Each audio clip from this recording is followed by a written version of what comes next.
Jiri Prochazka knocks out Dominick Reyes in the second round in merely his first two UFC fights. Jiri Prochazka has become the first man to knock out Volkan Oezdemir and now knocks out the guy who pretty much we all believe defeated Jon Jones. And he's 100% fighting for the championship next. That's a crazy start to a UFC career. This guy is an unusual force in the cage. He has no style, he has no game plan, he has no strategy. He just goes into the octagon and flows, doing things that would make Tony Ferguson jealous, from things like a fake flying knee into a right hook midair, faking the right hand, getting Dominick Reyes' hands to come up, only to attack with a front kick to the body. He double fakes to land his punch, such as dipping down, faking a single leg takedown, as well as showing his left hand like he's winding up a huge uppercut, only to rise up quickly off a right angle, attacking with a lead right hook. This is meant to get the opponent's hands to close into the center, opening up the sides, creating a bigger opening for the hooks to land. This guy is so creative, he's already my favorite fighter in the UFC. Jiri Prochazka is a fighter that you cannot game plan for. Fighters are going to be wasting their time trying to figure this guy out. They have to just go in there and fight the guy, because not only that, he does things like where he grabs his right wrist, he's like focusing the fire so he can punch with that right hand and move better and all that stuff. This is almost like an anime character in real life, and he literally attacks with that right hand every time he does it. Even to a point where Dominick Reyes saw Prochazka charge his fire, so he wanted to bait out the right hand so he can go under it for the takedown. Dominick Reyes will fake up high. After Jiri Prochazka charged up his fire right hand, he throws it out there on the feint, and Reyes gets the body lock on him. With all that, Jiri Prochazka's natural stance is with him with his hands down. This stance is very risky, of course, because you don't have a natural block up, and he did get tagged a few times by the left hand, but it also makes his offense a lot trickier. The opponent is not able to see the punches from those angles that well, and it's especially beneficial with his jab because with the low hands, he's able to attack on that sneaky angle on Dominick Reyes, and there's almost no telegraph in the jab as he steps in hard with it. He always throws a jab with pure power, his entire body pushes behind it, stunning Dominick Reyes a few times in the fight.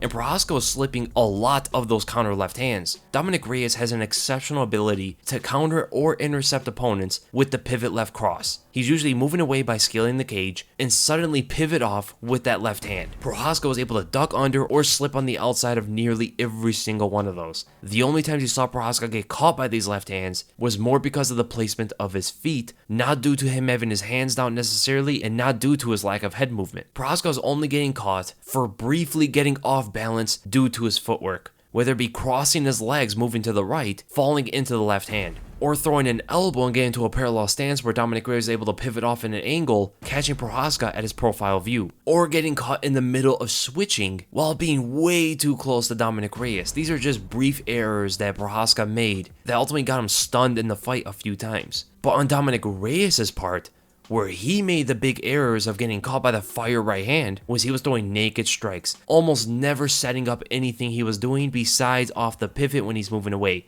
When he's kind of in the center of the cage, he would throw naked left kicks, and Prochazka would quickly get in there first with his hands, rocking Dominick Reyes. And we go to some of the moments of the fight here. So in the second round, you see Jiri Prochazka constantly leaning forward. He's keeping a lowered stance in front of Dominick Reyes. This creates a false image that Jiri's probably looking to attack low, either to the body or to the legs or going for a takedown. So Dominick Reyes wants to keep Prochazka honest by throwing out a jab, but when he does this, Prochazka rises up and throws a powerful front kick to the face. Because of the low stance, Dominick Reyes did not expect such a long range attack to come up high. Jiri loads up in his left hand, and Reyes miscalculates when it's going to come out, and he goes and parries what he thought was going to be a straight left. He moves up to his right side, trying to get his body on the outside of the left straight. But Prochazka was very patient here. He waits for Reyes to move, and he intercepts Reyes' movement with a big Russian left hook. Notice the form of his left hook. He straightens his arm and turns the fist so the index knuckle is pretty much front and center to land. If he bent his arm and threw a more traditional left hook, he would have caught Dominick Reyes a lot harder. This probably would have been an earlier knockout, because again, Reyes moved into the punch, and he's already hurt at the moment. Thinking that he stunned Reyes here, he chases Reyes down instead of cutting off the cage, tries to intercept him with another left hook, but he runs into an unpredictable, uncharacteristic on Dominick Reyes' part, he runs into a back fist and gets caught pretty clean by it.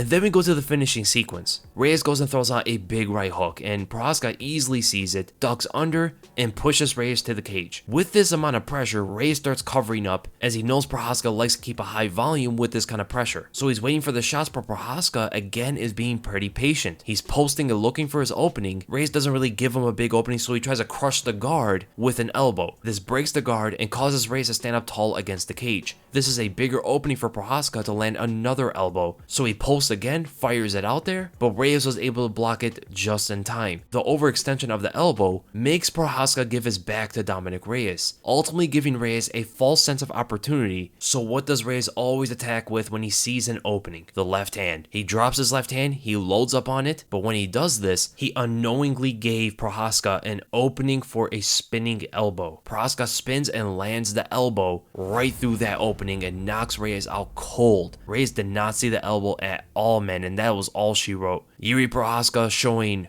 a different side of martial arts that we haven't seen in a very long time. Unusual attacks, but ultimately very effective. 2 fights in, becomes the first man to knock out Volkan Oezdemir, and now knocks out Dominick Reyes. That's such a fascinating win streak to have in only his second UFC fight. With his third fight coming, he's going to be fighting the champion. Whoever wins between Jan Blachowicz and Glover Teixeira. No matter who the champion is at the time, they're going to have their hands full with Jiri Prochazka. I ultimately think any striker is going to have issues with Prochazka, but I think a wrestler with dominant grappling could really expose some holes on Prochazka. Someone potentially like a Glover Teixeira, because they can control the madness and the unpredictability that Prochazka comes out there with in his stand-up game. It's hard to pull that kind of stuff off on the ground. And to be honest, the way this division is shaping up, I want to see Jon Jones come back now. I mean, if he's not going to get the fight at heavyweight, a fight with Jan Blachowicz, a fight with Jiri Prochazka, a fight with Alexander Rakic, a rematch with Dominick Reyes even. There seems to be very competitive fights for Jon Jones in the 205-pound division. For an example, Jones likes to game plan for opponents. What is he going to do against a guy like this? What happens when Jones has no game plan for an opponent? Or he tries to game plan for them and it fails in the fight because Prochazka comes out there fighting completely different